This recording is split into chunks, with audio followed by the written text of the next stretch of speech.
Live from Your Mind Productions presents On the Threshold.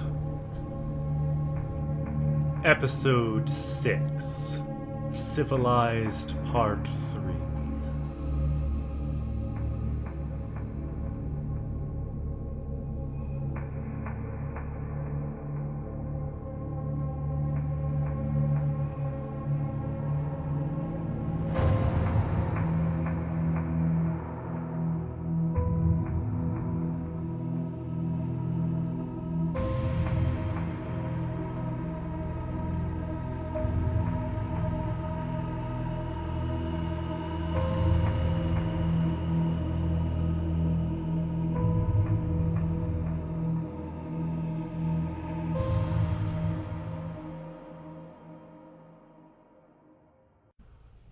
Welcome back to the Glazer Files. This episode will be finally finishing up Dr. Powell's report to the Home Office.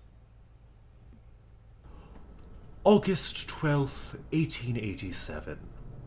My experiment on the Abigail girl was intended to investigate whether she could detect any others who had been in contact with the lake or the surrounding cave system.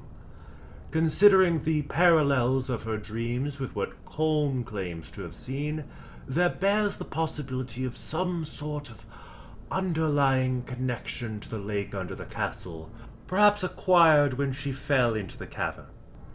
To that end, I have paraded a number of the castle's servant staff in front of her to see if she takes special note of the servant who had previously been immersed in the lake.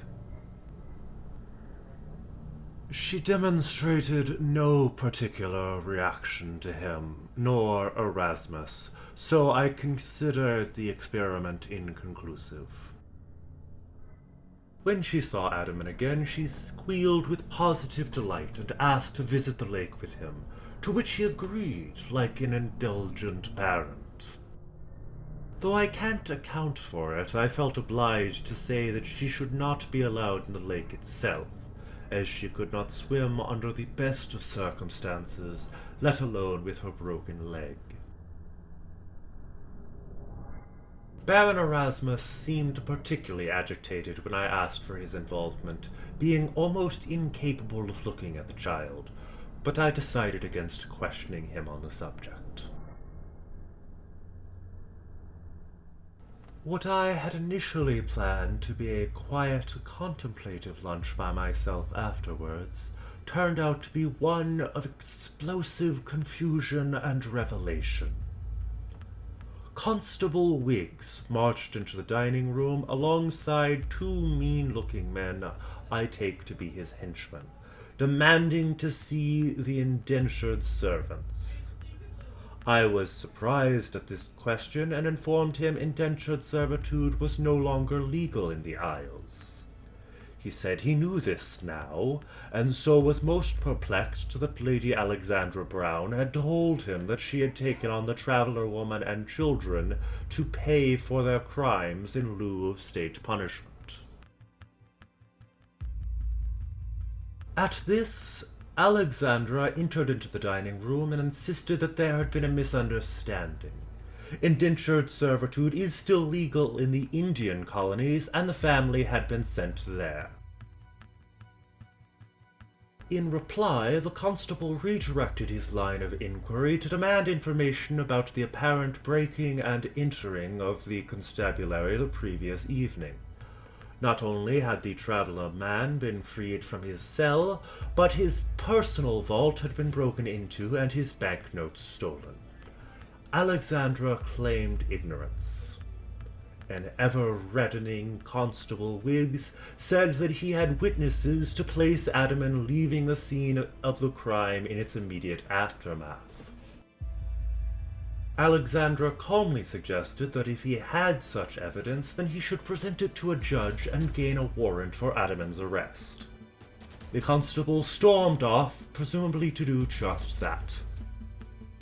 After his departure, Alexandra confirmed to me that she had indeed sent Adaman to rescue the man, that she had only wanted the traveller family's apology, not their death. The sheer self-destructive, reckless madness of her actions left me speechless. Why would she march the family to the constable only to take them out of his power through lies and burglary, thus incriminating herself, her servants, and the traveler family themselves? Why would...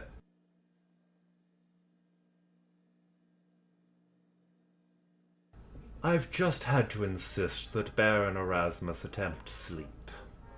It would seem that he has been awake for the last 46 hours, thanks to the assistance of cocaine provided by Colm in order to sustain the stamina for looking over the family's account books and considering financial alternatives. Why is Colm still even a guest at the castle if his investigation in London is complete?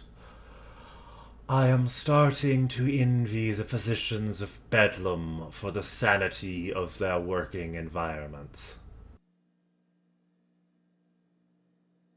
Addendum. And I, in turn, envy the naivete of the Dr. Powell who wrote those words, for the madness of the ensuing 2 days would be beyond compare. August 13th, 1887. I have overslept from the exhaustion of the previous evening. I will recount the unrecorded events of yesterday. After prescribing sleep for Baron Erasmus, I collected several vials of the lake for study. I mailed them to Professor Anderson in Oxford via Bolsover's post office. As I crested the castle's hill on my return, I spotted smoke in town. I started running towards the glint of flame to provide my medical services to any injured. As I ran down the hill, I saw Adaman running up towards the castle in manacles. The manacles on his wrists are resolutely seared into my memory, regardless of what lies Adaman might tell of them. I arrived to find the constabulary an inferno like the mosques of Dis, and the screams, oh, the screams. I heard the sounds of hell that night in waking, and this morning in my dreams. They echoed from the basement below, so we could not see their source, only hear their agony. But the interior burned so fiercely that none could get inside to rescue them. We could only attempt a bucket brigade, but progress was slow. Adaman arrived soon after I did, and I know it was after I did, regardless of his word. By virtue of his charisma alone, he quickly took charge of the bucket brigade and began spinning a narrative to the crowd that he had been helping the constable with an investigation when the fire began and tried to save those trapped inside. And with his silver tongue, the father of lies instilled this story as truth to the crowd, even as he ineffectually directed the means intended to put out the fire. Not that the masses noticed or blamed him for the ineffectiveness of the efforts he had seized. Adaman truly appears to be kin of that serpent of old called the devil and Satan, who deceiveth the whole world. We struggled all night, and at least we kept the blaze from spreading to other buildings. But before dawn, the constabulary had been reduced to ashes. The constable and his 2 deputies inside only charred skeletons. Even if I had not seen him fleeing the fire in chains, Adaman's story is nonsensical. If it had merely been an accidental fire, there is no reason for the victims to have been trapped in the basement below so quickly. Surely they would have smelled the flames as they first began and escaped in haste. No. I can see no explanation except that he trapped them there and likely lit the fire himself. I dare not voice any suspicions here. Adaman seems capable of controlling the townsfolk as if they were puppets, and he has demonstrated that he is not above homicide. I must make quiet preparations to depart, while to all appearances acting as if nothing is amiss.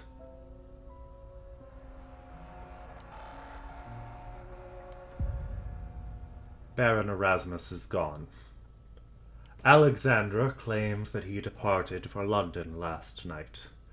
I had seen no forewarning that he would do so, nor any request for my accompanying him to provide continued medical care.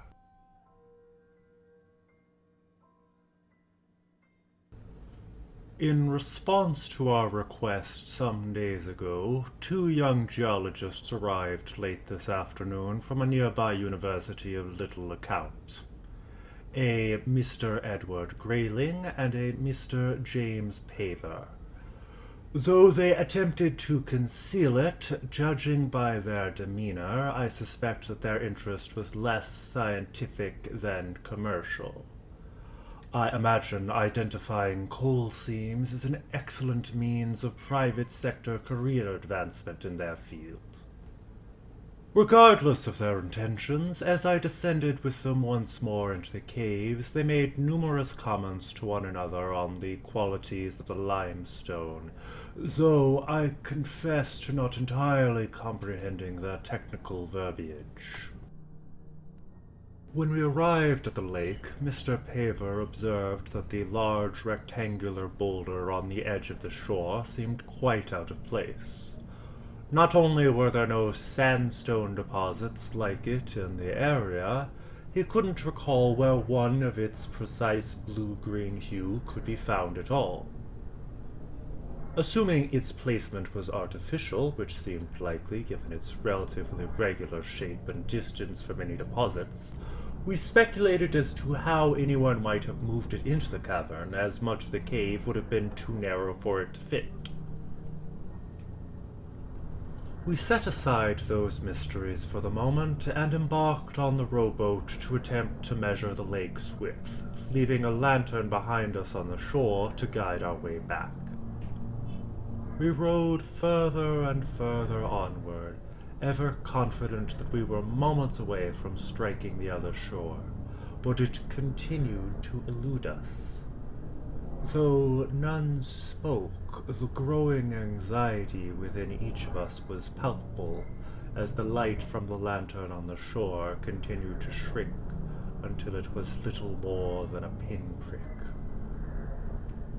With a nervous laugh, Mr. Grayling suggested that we return to the shore, and neither of us objected. When we returned to the castle with perhaps more haste than was strictly merited, the 2 of them regained their confidence and insisted that we had merely rowed unevenly and not been as far from the shore as we had thought. But I remember the truth. I bid them adieu and return to packing. I will attempt to go to bed early tonight, but I have little hope for my rest. I have just been awoken by a colm shortly after midnight who offered a most disturbing revelation. I've tried to find arguments against its truth, but it comports too well with her erratic behaviors of late. He came quietly to my quarters, stirring me from unpleasant dreams. He told me that Lady Alexandra had gone completely mad and ordered him to kill me. I could read the truth of his words in his face. I asked if she had said why she wanted him to do such a thing. He cleared his throat and almost perfectly imitated Alexandra's voice. Dr. Powell endangers our aims. He is incorruptible as far as I can tell, and he is a chink in our armor that will give away with the slightest pressure. He knows too much, has seen too much, and all that relates to him must disappear. I knew instantly that those words were precisely how she would phrase such a statement. To hear them from Colm's throat only confirmed his words. I am forever grateful that he chose not to act upon them, and at great risk to himself. We concocted a plan whereby in the morning we would go out to visit the moors together. From there I would hike to the train station and take a train back to Oxfordshire, while he would return to Alexandra and inform her that he had murdered me and left my body in a marsh. I asked him to join me in a flight instead, but he nobly insists on remaining to limit the damage she might do. Given that he is so fully aware of the cruelty of which she is capable, I can only salute his courage. I'm sure his father would be proud.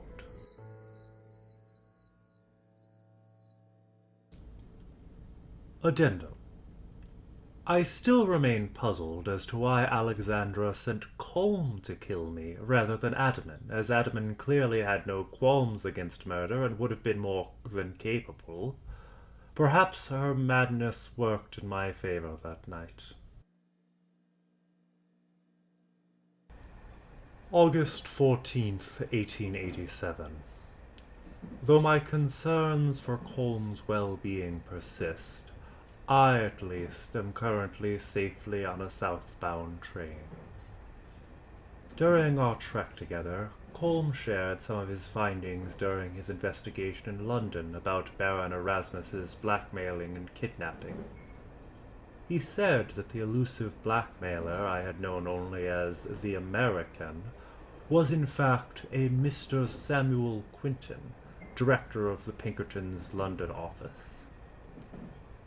Quinton had coerced Erasmus's companions into signing written testimony against him, both with blackmail against themselves and by offering their families lucrative shipping contracts for their compliance.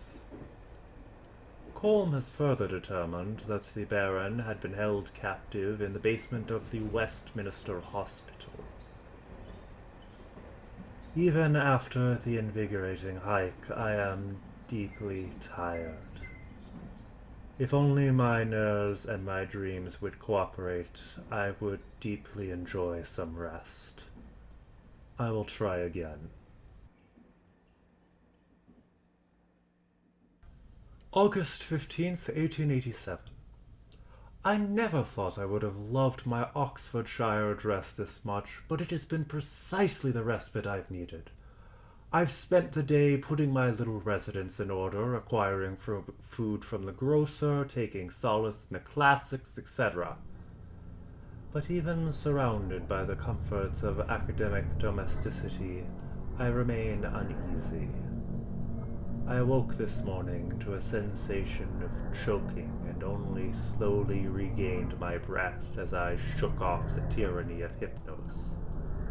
Tomorrow I shall seek companionship. August 16th, 1887. It has truly been wonderful to converse with my old professor and colleagues here at Oxford, catching up on old times, swapping the latest news of acquaintances' careers, etc. While I've scheduled a number of lunches with them to converse further, my curiosity has driven me to devote much of my time to discourse with Professor Albertson, who had received my water samples from the lake shortly before I had arrived. We discussed aspects of the sample at length, but the finding that seems to be the most fruitful was the presence of what Albertson had concluded to be spores from an unidentified fungus. My thought turned to Cook's The Seven Sisters of Sleep's chapter on the narcotic effects of amanita and other fungi. I speculated aloud that if the spores of this unidentified fungus might similarly influence the minds of those who inhaled it, then exposure to these spores might explain the erratic behaviors of Alexandra, Adaman, Abigail, perhaps even Colm. Of course, I also spent substantial time around the lake. I worry that I might be infected, but so far I am showing no symptoms of erratic behavior. But how would I know if I were behaving erratically? My drowning dreams are recurring with concerning regularity. August 17th, 1887. A letter arrived from Colm as we had arranged. He speaks alarmingly of developments in Bolsover since my departure. Adaman has only continued to rise in the town's esteem, especially amongst the children. He has been giving the children swimming lessons in a nearby stream, which I cannot help but see as preparation for swimming in the lake under the castle. Furthermore, he has begun to purvey Adaman's elixir, which he claims is a strength tonic, and which Colm believes contains water from the lake itself. Colm has also covertly spotted the children bringing small stray cats and dogs to Adaman, who disappears into the caverns with them. I fear we may have a true health crisis on our hands, and that Adaman is spreading it, presumably under the influence of the very fungus he may be spreading. Professor Albertson and I have co-authored a letter explaining our concerns and Adaman's likely role in the death of the constable to Davidson at the Home Office, in the hopes that they will move to contain it. Addendum. I have further come to hypothesize that the fungal spores may have been a contributing factor to Adaman's seemingly superhuman influence over others. Some sort of external power seems necessary to explain how he so completely convinced the two agents you sent to question him to leave after only a few hours, and the conclusion that nothing was amiss. However, this would not explain his incredible persuasive capabilities prior to the reopening of the passage to the lake. I've already documented the findings of our research over the course of the next several days in a previous report to you, so I will omit them here and resume with the arrival of your agents. August 21st, 1887. The two gentlemen from the Home Office arrived today, and we had a very pleasant lunch at the Queen's Lane Coffee House. I was delighted to see that the chips still have the same delicious quality as they had during my university days. The agents seemed justifiably concerned about developments in Bolsover. They mentioned that two agents had already been dispatched northward to investigate. We furnished them with a copy of a complete account of our research.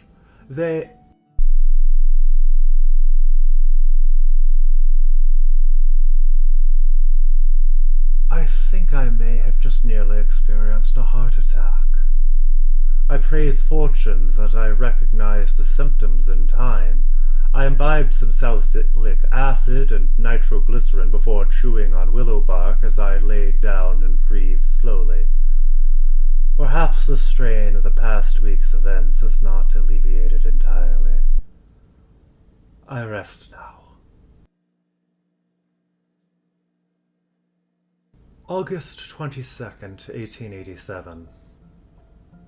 I learned this morning that Professor Albertson suffered a fatal heart attack last night in his sleep. The coincidence with my own experience last night would be too great for chance on its own, even if I had not also found his office and laboratory ransacked this afternoon, the samples of lake water stolen. There was no sign of brute force entry on the door, so the perpetrator must have had a key.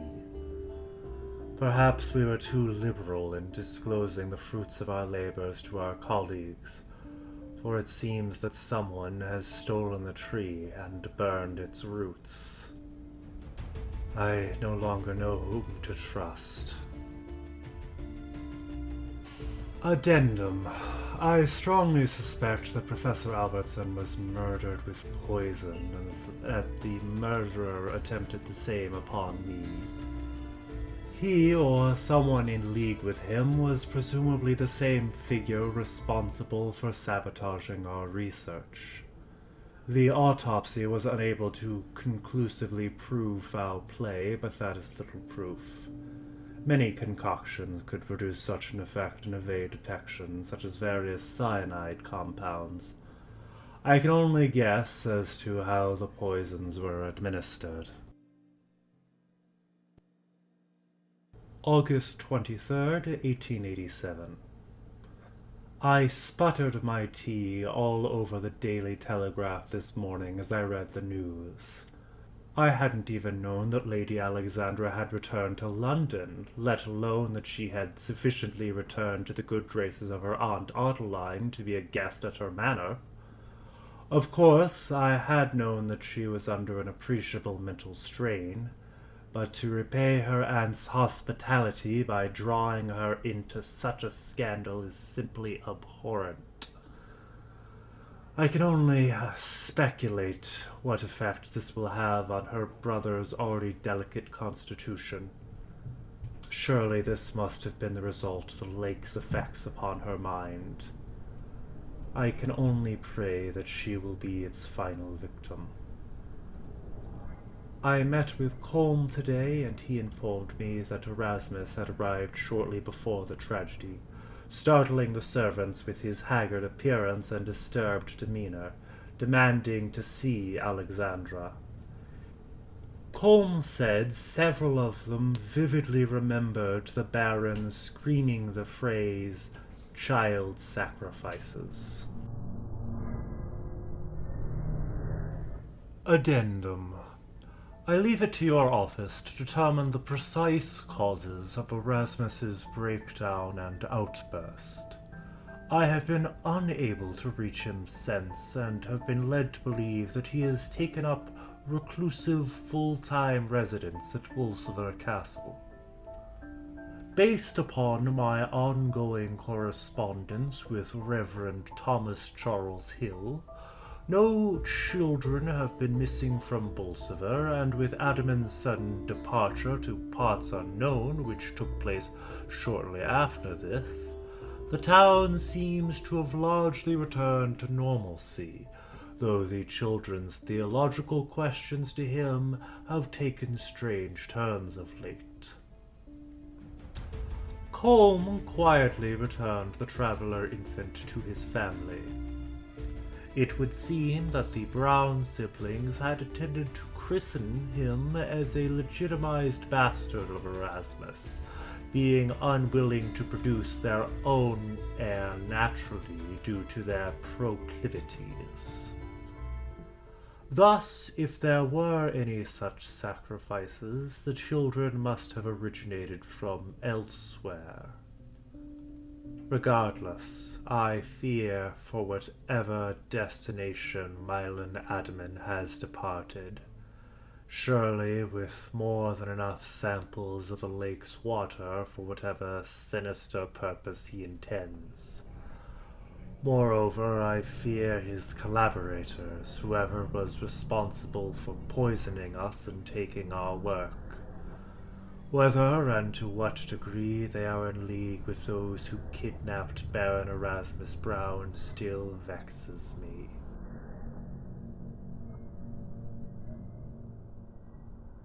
I found the newspaper article Dr. Powell was speaking of to verify exactly what unspeakable act Alexandra had committed, which he dared not name directly.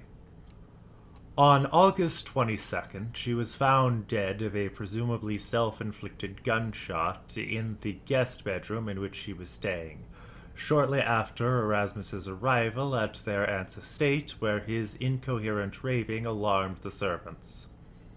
The article doesn't specify the contents of his rants, but considering Britain's harsh libel laws, they probably didn't want to mention anything that could paint a noble family in a bad light that they couldn't absolutely verify.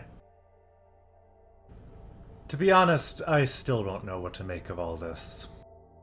However, my background research did pull up an interesting fact of potential note, though I can only guess how it fits in, if at all. Throughout Europe, there is a recurring phenomenon called bog mummies. Human corpses that have been almost perfectly preserved in the waters of peat bogs, thanks to the highly acidic water, low temperature, and lack of oxygen preventing their decay. Some of these bodies are up to 10,000 years old, the flesh on their faces so pristine that they look like they could have fallen into the water just yesterday, as you can still read all the subtleties of their facial expressions. Their faces have been frozen in those same expressions for longer than human beings have had writing. It's a sad form of immortality, eh? Dr. Powell mentioned that the air around the underground lake had an acrid scent, which might have meant that it was acidic, like the bogs, and thus it might have been an environment for preserving the corpses which Colm said that he saw. However, this raises an interesting issue.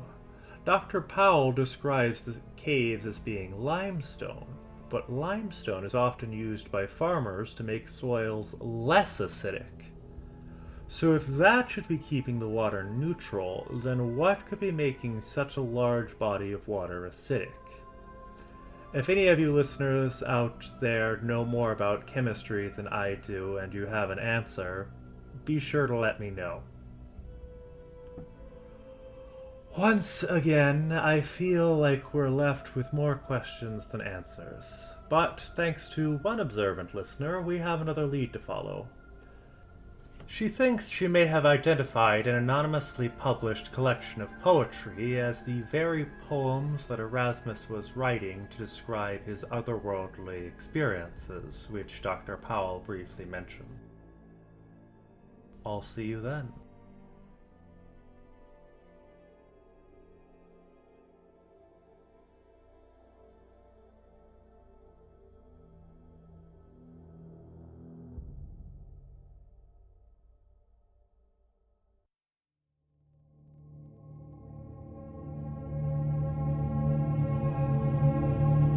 Hello, I'm Gregory Moss, creator of On the Threshold. I hope you've been enjoying my little podcast. If you have, please consider my most humble invitation to take part in a collective ritual to appease the inscrutable alien intelligences which control all that we see and hear. By subscribing, commenting, liking, favoriting, sharing, and otherwise engaging with our show, you can help us draw the attention of these unknowable gods and encourage them to place this show before others who might also enjoy it just as much as you do. The ritual is so easy and convenient, and as a young podcast, every little ounce of favor from these unfathomable beings who secretly govern our world helps us immensely. Thanks, and stay safe out there.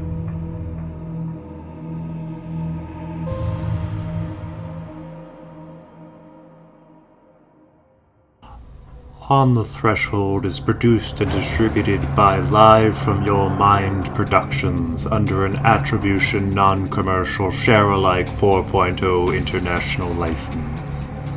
This episode was written and performed by Gregory Moss.